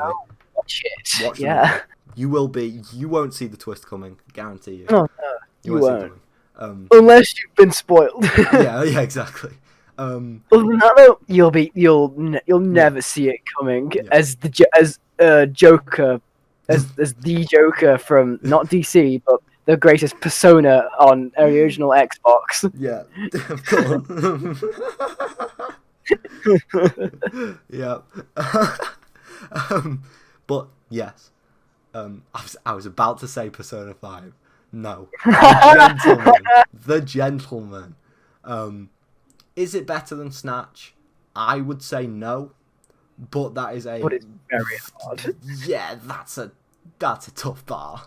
You know, it's Snatch, a big ask. Yeah, Snatch is probably also in my top 10. Yeah, totally. Like, it's there with Snatch, and that's all it needs to do. Yeah, it's a modern retelling of Snatch, essentially. Like, Snatch was in 2002. This was like 2019, I believe. Yeah. I think so. Yeah. Yeah, absolutely, just a brilliant movie. Absolutely love this movie. Go and watch it. I'm giving The Gentleman an 8 out of 10. I would definitely give it something similar. Yeah. Definitely. Yeah. So 8 across the board. And yeah. Oh, yeah. So that's a little quick look, a very spoiler-free glance at The Gentleman, which you should definitely watch. So we are moving into our final section, our news segment for this week. There has been I'm kind of glad that we sort of took a little bit more of a bird's eye view at The Gentleman, because there's been quite a bit happening this week in terms of pop culture. So share the tea.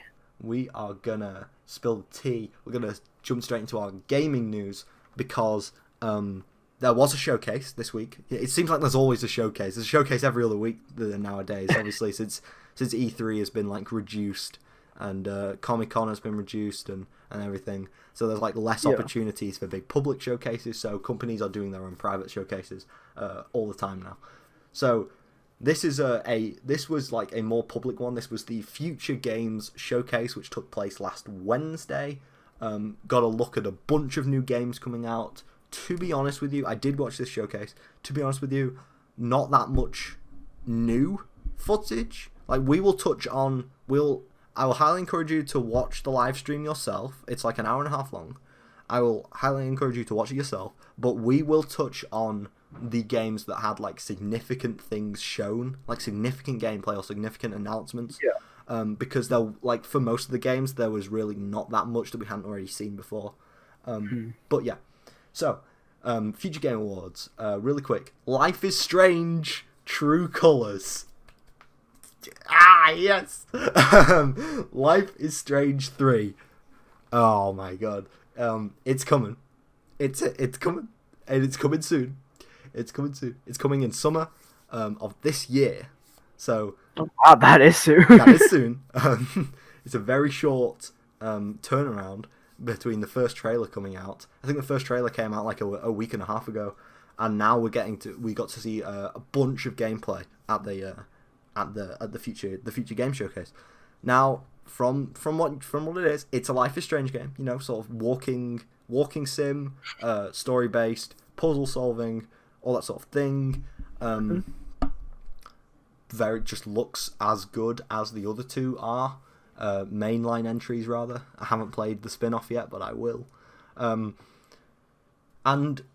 the developer Don't Nod has said in an interview on the showcase, said that the players will have more control over where they go and who they interact with in the game. Oh. So, obviously, if you've played Life is Strange, you'll know that the games are quite linear. You know, there's like set locations that you could go around and you could talk to people in those set locations, but then like once the story progresses, you can't go back.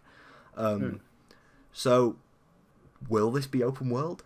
I hope so, because I think that's what Life is Strange is missing, because the whole point is you interacting with other characters and like building a narrative, and like seeing some characters for specific scenes and then not being able to talk to them again. It's kind of weird. I would love to see their reactions and like build relationships with them and stuff. Life is Strange has always been good at that. Obviously, Don't Nod's other game, Twin Mirror, failed at that miserably. But yeah. But Life is Strange True Colors, we saw some gameplay. Graphics look absolutely beautiful. Like, Don't Nod have pretty much mastered photorealism at this point in their games. Looks absolutely gorgeous. And it nails that Life is Strange aesthetic. It's like in a small rural American town. Like, you know, it's like permanently sunset. Everything is tinted in this like orange glow. Looks really nice. I absolutely love this. So yeah, Life is Strange, True Colors. Look out for it this summer. Moving on to a game that I played the alpha of. You didn't play the alpha of it, Dan. You missed it. Oh no, not this game. I'm so sad that I missed it. From Turtle... And I watched it. Yeah, you did, yeah. From Turtle Rock Studios, developers of Left 4 Dead and Left 4 Dead 2.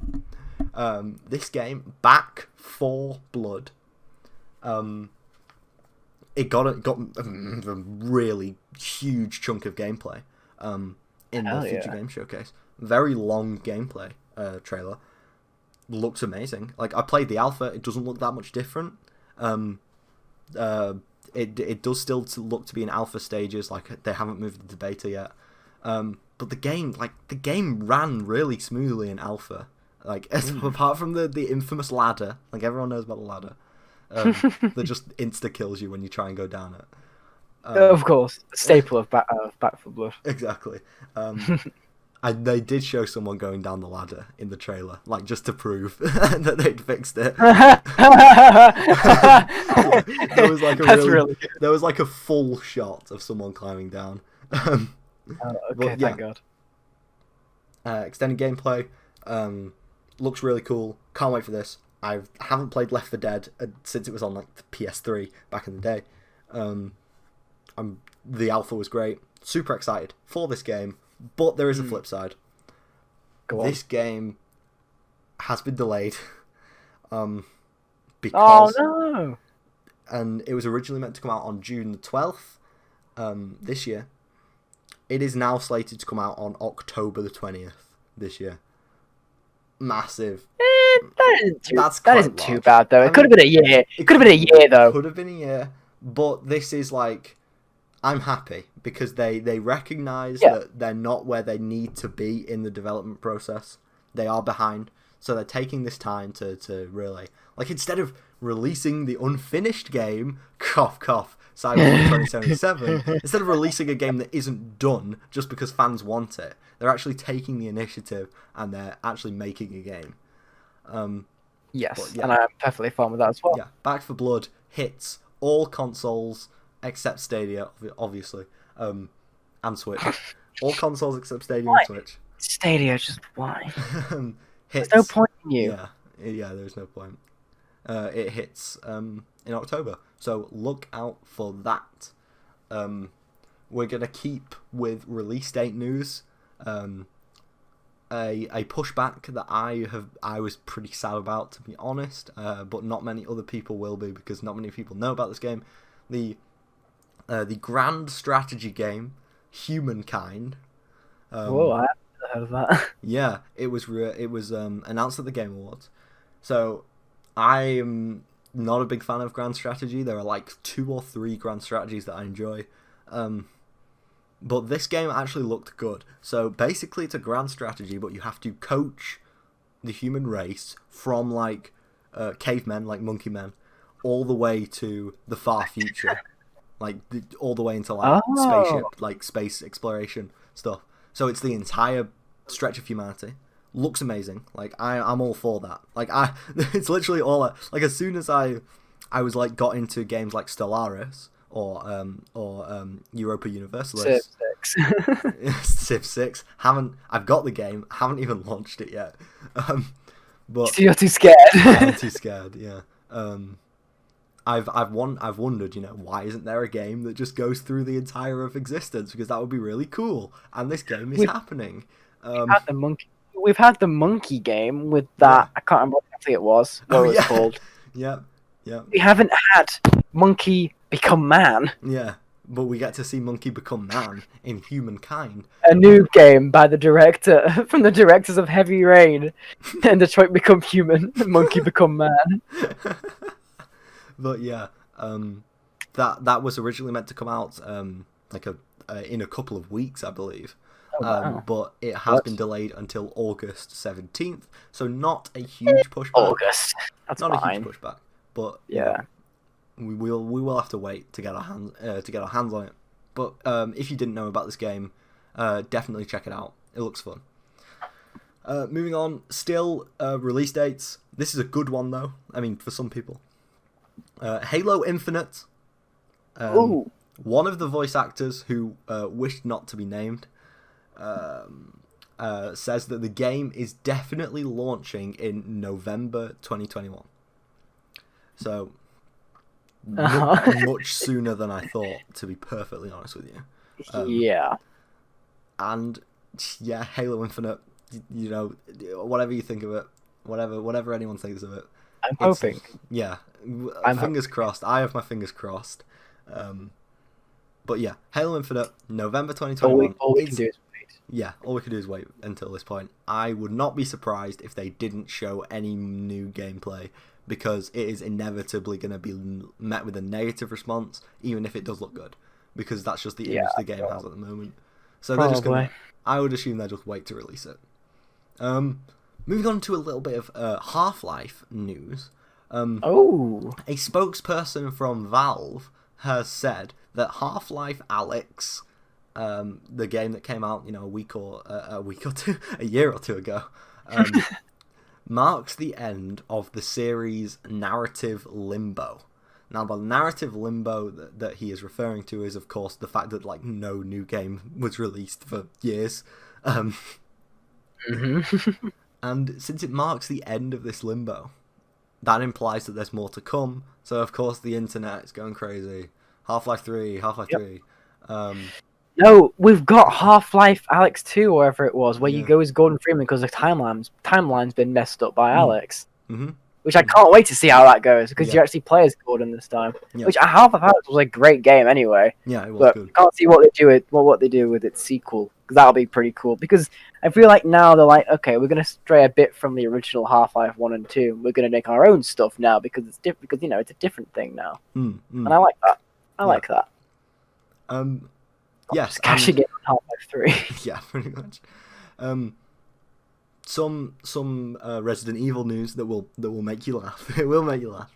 Oh no, go on. Resident Evil Village and Resident Evil 7, Biohazard, have been confirmed that on the release date of Resident Evil Village, both of these games will be coming to Stadia. Oh, what? What? How? Stadia owners, get prepared for your console to just be like a puddle on your side right now, because that game is not going to be able to run. They're either going to be spending a year optimizing it, or it's going to look like a Dreamcast game. No, actually, no. You know what? That's shitting on Dreamcast too much. It's going to be worse than that. It's going to be a Virtual Boy game.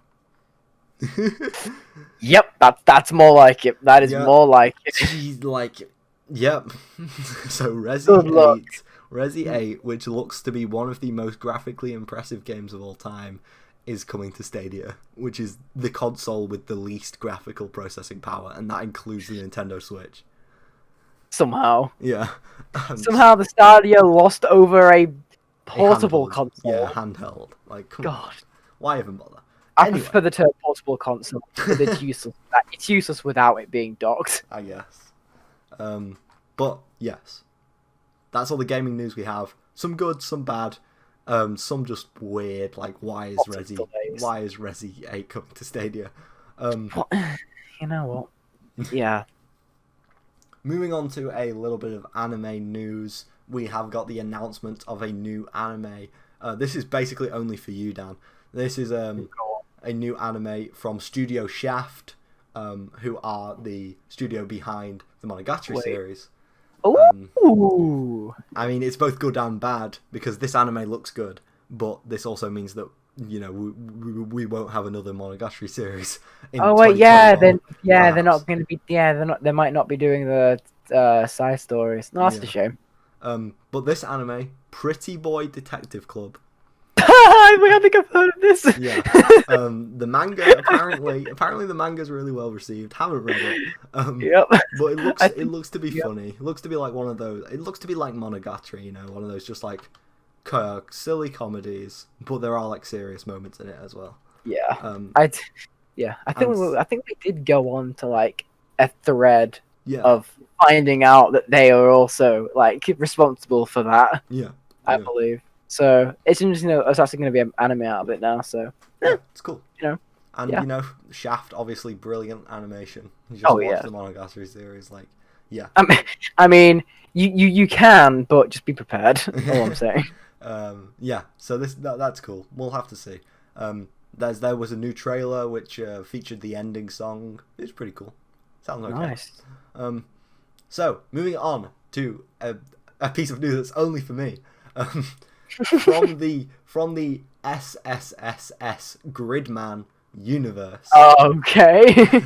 Quadruple S Gridman. Comes Quadruple S Dynazenon. Or Dynazenon, whatever. I'm probably butchering that.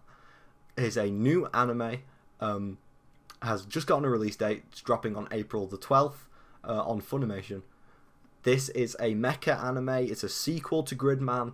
Gridman was absolutely brilliant. Absolutely love that show. Dynazenon looks kind of worse because they're using CG for the mechs, and it kind of looks terrible. But in terms of character designs, the characters look unique. They look fun. And I'm gonna watch it no matter what the mech battles look like, because I just like the universe. It's got a really good story. Yeah. At least Gridman has a really good story. And I'm excited to see how they expand on it. A little bit of game crossover. Resident Evil Infinite Darkness is the Resident Evil CG anime that will be released in September on Netflix. A trailer dropped this week. It features Claire from Resi 2, I believe. Resi 2? Yeah, probably. Yeah, I believe so, yes. Yeah, and it looks really good. It just looks like a Resi 2 remake cutscene. It looks really good. Nice. But yeah, that's coming in September. Hyped for that. Apparently Wesker's going to be in it. Absolutely love Wesker. Nice. Yeah. And also a bit of Jujutsu Kaisen news. Jujutsu Kaisen is getting a movie this winter. Yes. Oh yeah. Cool. I really enjoyed the anime Jujutsu Kaisen. Enjoy the series. This movie is going to be original. It's not going to be based off the manga. And we know how movies go usually. There's a higher budget. Better animation. The case in point with Dragon Ball Super. And yeah, this movie will also be created by Studio Mappa, who are doing the anime. Studio Mappa, one of the highest profile names in anime right now. They're doing the Chainsaw Man anime. They're doing Attack on Titan season 4. Yeah, it's gonna be great. Yeah, they got some good. They got a good resume. Well. Yeah. Yeah, and imagine what they can do with the movie budget as well. It's gonna be good. Oh yeah, totally. It's like it's like a comparison from Dragon Ball Super to the Broly movie. Exactly. It's just it's worlds apart. Original, just a little bit of a funny story right now, a bit of a weird one. An original TV anime has been announced. It's just called Do It Yourself. Now, this falls into the category of cute girls doing cute things. The genre of anime. Some of them are pretty good. And the cute thing that these cute girls are doing is DIY. It just looks really odd. But yeah. Just why not? I guess why hasn't there been a B&Q anime before? But cool. And also a little bit of an anime announcement from a manga that I really enjoy but nobody has ever heard of is getting an anime. It is called The Blue Period. The Blue Period is about a struggling artist who is it's sort of like a slice of life. He comes to terms with himself, comes to terms with his self-esteem because he doesn't really have anyone in his life. Amazing artwork because it is about artists. He's like a painter.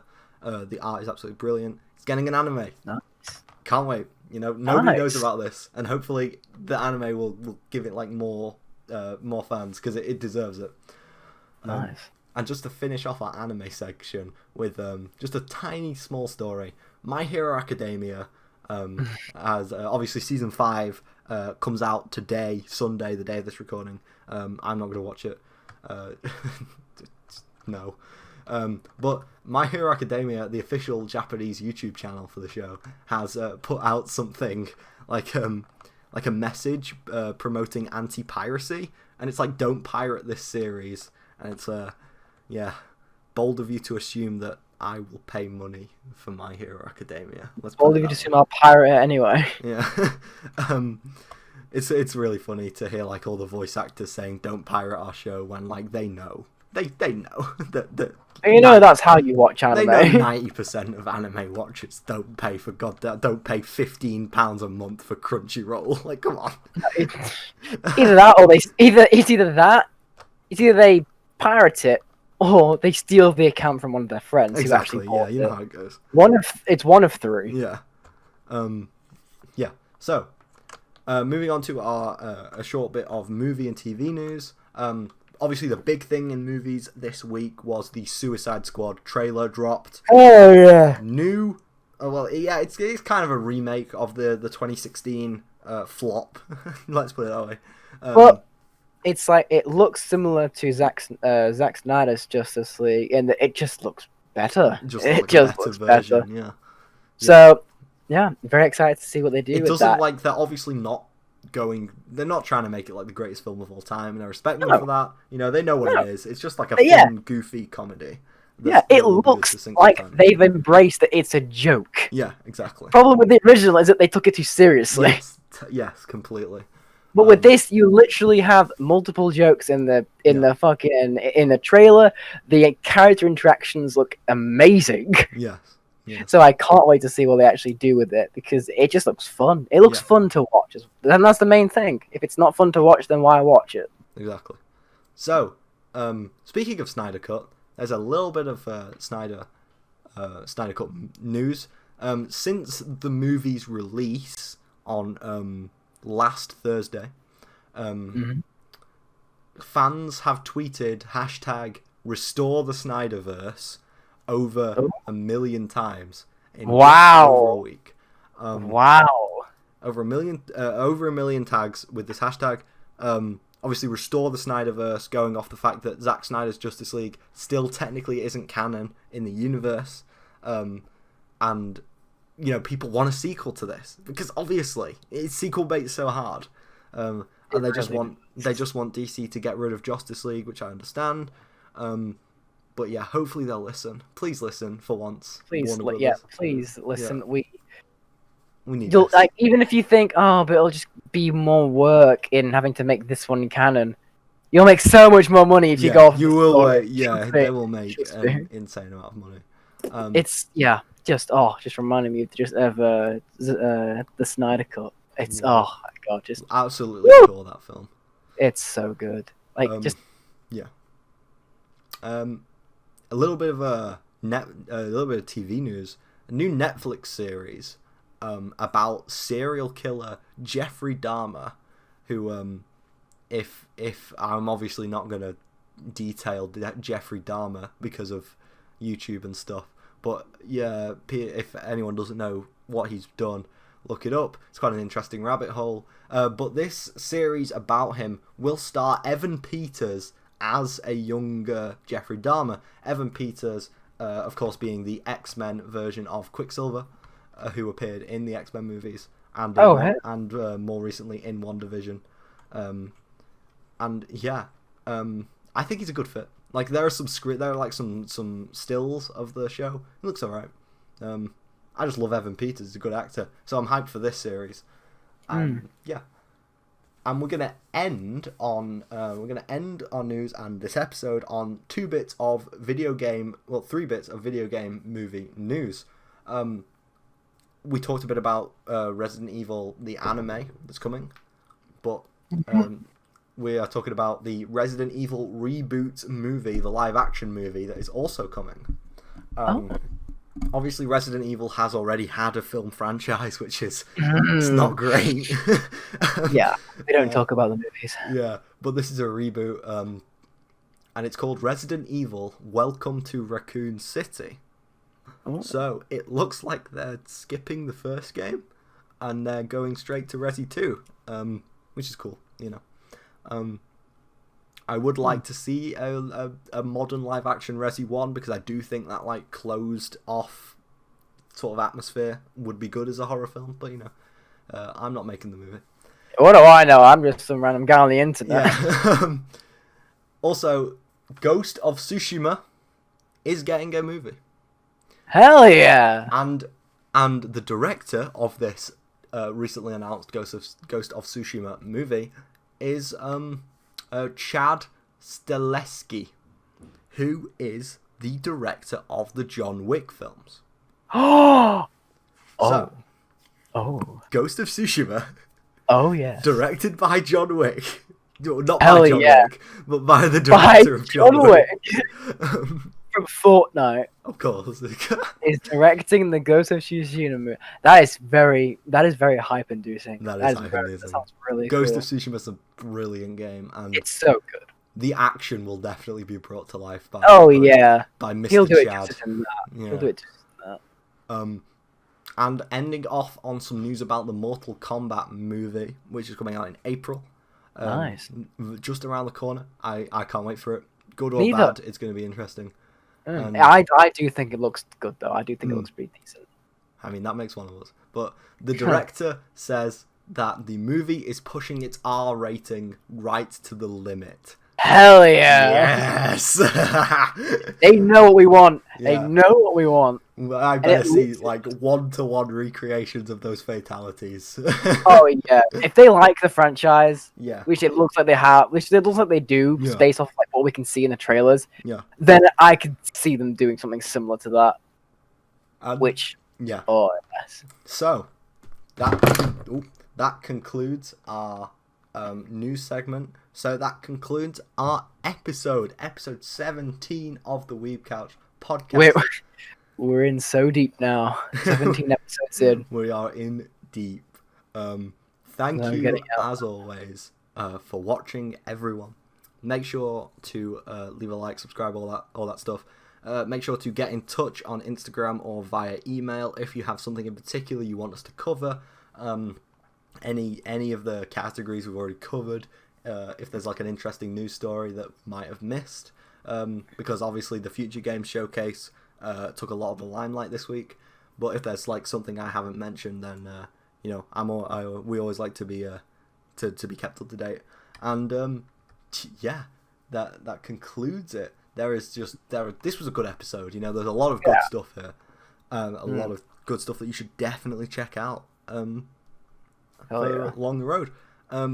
We are moving into April the next week, and I think with a certain kaiju movie coming out at the end of this month, I think we know what the film is going to be next week. Oh boy. With a certain monkey and lizard going at it on the 31st of March. That's in 3 days' time. And a certain robot joining the fray. And a robot, yep. And if you bring a robot into the mix, it's gonna be epic. And it really is. It's like the definition of like the not the epic movie, not either the weird parody movie or the animated movie. Mm-hmm. Don't know why there's two versions. I don't know why there's two epic movies. A big epic movie. It's gonna be good, and we're gonna be talking about that on our next episode of the podcast. Obviously, be warned, we will gush. We will definitely gush. Like even if it's bad, we'll still gush. Oh no, but what I'm saying, looking from the trailers, it doesn't look bad. We can see already that it's improved on the lighting, the fights, everything looks like it has impact. Yeah. It's like we can see from the trailers that they are going for something good, similar to King of Monsters, in that they are going for something good. Yes, definitely. They wanted to hit hard this, so I cannot wait. So I genuinely think it's just going to be good. I don't think it can be worse than a 5 at least. Yeah, definitely. So yeah, check us out on next Sunday. Obviously, new episodes every Sunday, and yeah, that has been episode 17 of the Weeb Couch. And unless you have anything else to say, Dan, I do have one thing. Go on. Who the hell still uses Yahoo Answers? I mean, and on that thought-provoking note, we are gonna think about that for next episode. We want answers. We want a Yahoo Answers thread. We want by next episode. Okay. On our desk by next episode. You're in detention. We'll make you watch Justice League. Yeah, just constantly. We'll lock you in a voice chat and just put on Justice League. Tape your eyes open. But yes, thank you all for watching as always. This has been the Weeb Couch, and we are out. See you all.